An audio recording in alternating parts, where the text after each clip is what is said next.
Howdy folks. So I thought I would do a little unboxing video of my Quilter signature amp. I actually just got one. Some of you got my amp before I did. I had a working prototype for a long time, but I hadn't got an actual production model. So just got that. So I thought since I got to take it out anyway, I would do a little video and kind of show you what you get and talk about a few things on the amp real quick. A couple of questions I've been getting about some different things, so answer those. And so here we go. So you get this box. All right, doing this on a bed in my music room, so bear with me. Oh, these to make sure Quilter does a nice job on their boxing. Very light amp. Oh, ceiling fan. So you get that. You get a nice nylon cover, which is very nice. Get this beautiful manual. In the manual is your power cord, locking IC, etc. A couple other things in there. I'm sure there's probably more info, etc. And a pretty picture of me. So,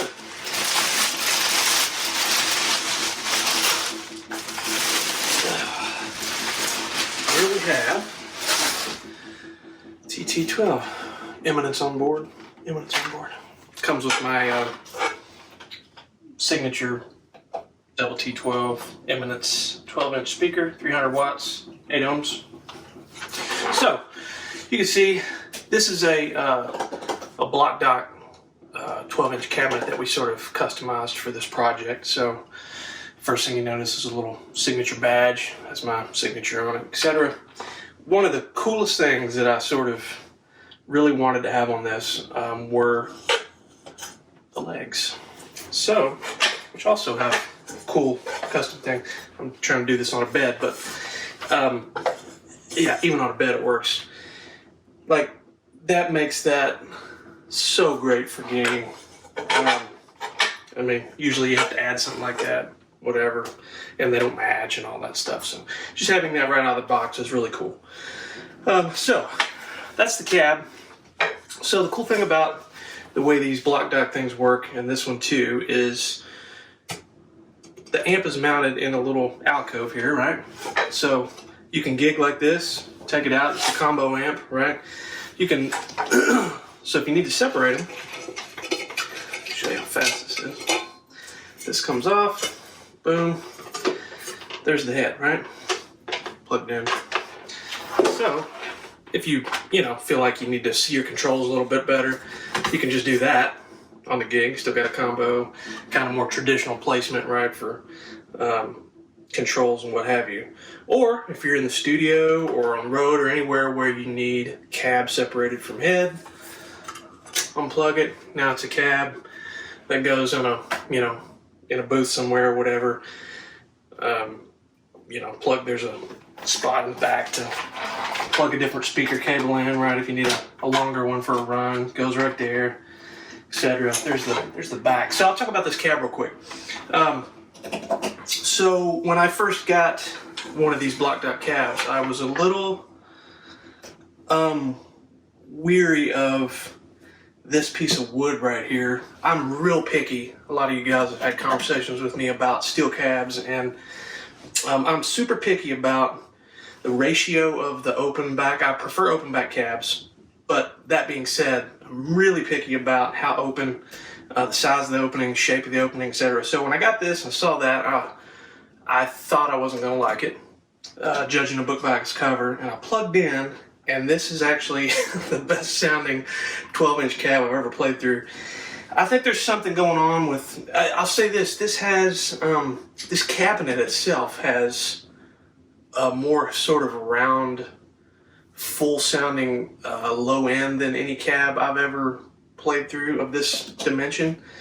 And I'm not a audio technical wizard like a TC Furlong or somebody, but I suspect that sort of having this piece of wood up against the top portion of the speaker, sort of forcing everything out at lower, and I don't know if it's, a little bit of coupling effect or something, but anyhow, it sounds really good. It sounds as better than any 12-inch cab I've ever played through. So with my speaker in it.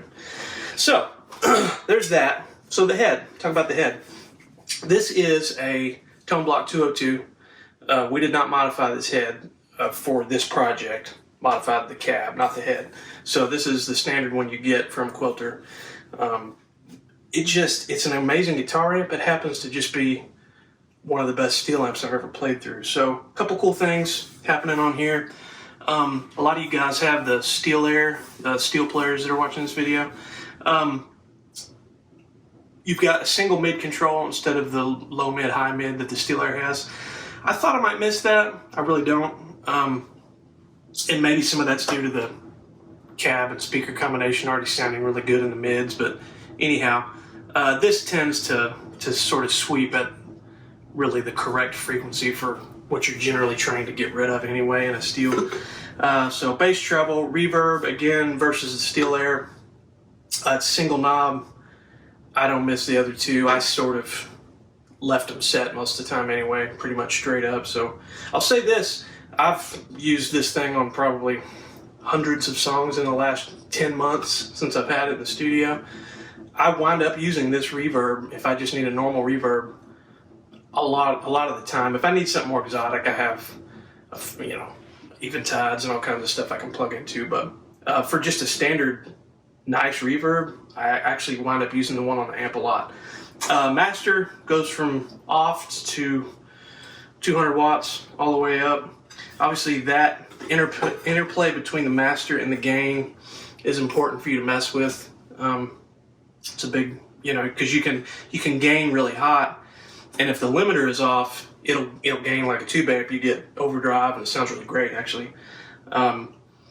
So if you want just an insanely dirty sound, you could turn the master way down, crank the gain all the way up, turn the limiter off, and it's huge sounding, crazy aggressive, for lap steel. Like I'm on the road with flats, I'm playing Life is a Highway. That's kind of what I do for that, and I'm using the overdrive on the head instead of a pedal because I can't find a pedal that sounds as good as this overdriven amp. So there you have it. So the interesting thing is you can still you could crank this back up and just be insanely loud and a high gain, but if you turn the limiter up, it cleans back up. So there's a lot of experimenting and interplay to be done between these three knobs, right? So there's that. So features. The voice switch is something new on this amp that the Steel Air did not have. It's huge for this. So FR stands for full range frequency response, I believe. I think that's right. I don't use that much. What that's actually for is sort of flattens out the tone stack of this amp and almost makes it more for like if you're plugging a modeling pedal, like some of you guys have Kempers or things like that. It kind of almost makes this more of a power amp section than it does a preamp. The preamp's still in it and you can adjust the EQ, but it flattens it out and makes it full range. It's not cutting anything out of the tone stack on purpose or anything like that. So really cool. Full Q to me is, I'll get this closer for a second so you can see that. Full Q is, to me, sounds just like the Steel Air did. I don't know if that's technically correct, but to my ears, it sounds like I'm playing through Steel Air, which is good. I really like the Steel Air, so I've played them a lot. The one for me that's really great is vintage mode. So a couple interesting things happen in vintage mode. It actually takes the bass knob and the treble knob and makes them passive. So as opposed to active. So active meaning, 5 is sort of straight up or flat in quotes. And in an active, you're adding, right, by turning up, or you're subtracting by turning down. In a passive, all the way up is the sound of the amp, essentially, and you're cutting, right? So you're only ever cutting, you're not really ever adding. So that obviously changes. It's going to change your EQ settings a little bit.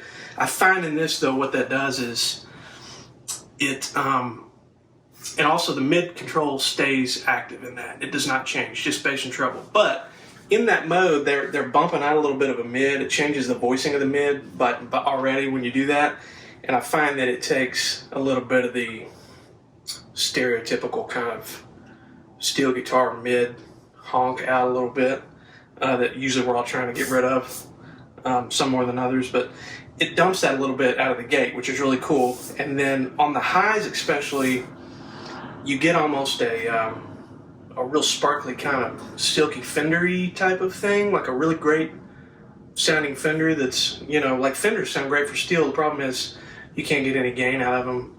You know, you can't play loud with them because they overdrive. So this mode to me is almost really like all the best things about a Fender, but you have a 200 watt, you know, type of sound. So it's really great. There's a FX loop, effects loop, inputs on the front, power, 2 speaker outs, 4 ohms or 8 ohms, or probably any combination of the two. There's a direct out, there's an XLR direct out on the back, and there's also this guy on the front. So this is pretty interesting. So you've got another switch for this signal out. If you go in the post position, what post and pre is referencing is the master. So also, this signal out has a cab sim on it. The XLR does not have a cab sim on it. It's more, it is affected though by, I'm not Pat Quilter, I can't tell you the specs, but this XLR is sort of, it got to do with the load that the speaker's putting on the amp, and it does sound different depending on the cab and the speaker and all that, but it doesn't actually have a cab sim to my knowledge. This one does. So when you go post, the master matters essentially for your volume, right? And you can plug headphones to this and you get like a headphone practice amp, which is cool. Like you don't get that on a lot of stuff. So guys that are sitting in bedrooms and just practicing riffs or anywhere, or me sitting on stage and needing to figure a lick out and I can't turn my rig on, you know, I can plug my in-ears in the front of this and actually listen to my rig. It's something I've not ever been able to do easily without getting the monitor guy to turn all my stuff on. So that's really cool. It's really useful. Flip over to line and it's pre-mastered. So what that means is this doesn't affect the output. So essentially, and that has a cab sim on it. So what you can do is run this direct out to your front of house guy if you're running direct, and you could still be playing through this, and you changing this would be changing your volume to you on stage out of your cab, but it wouldn't be changing the output to the sound guy or the front of house guy or monitors or whoever you're going to. So they can set a level for you, and you can be changing this just almost for self-monitoring levels and stage volume, which is super cool. So you can do that. You can actually also still be running a direct out of here and out of the speakers. So you can almost have 3 outputs going at the same time that are all sort of functioning differently. So really flexible. That's cool. Trying to think any other questions anybody's been asking. I think this will rack mount if you need it to. I'm actually on flats. I have a shelf that we're making right now that has 2 of these on it. One is a backup. I always carry a backup amp. But they go on a 2-space rack. So because for me out there, I have a rack next to me and I have cabs that are away from me. So which again is so cool because if we did a gig on the road, all of a sudden I needed a combo, I could pull one of these off the rack shelf, dock it, and I'm back to having a combo. So that's pretty cool. So yeah, as far as covering all the bases, it kind of does. I don't find myself wanting or needing for anything that this thing doesn't do. So anyhow, there's your unboxing. Sorry I rambled a little bit. I wanted to talk about all the stuff this thing does. So cheers. Thanks guys. See you.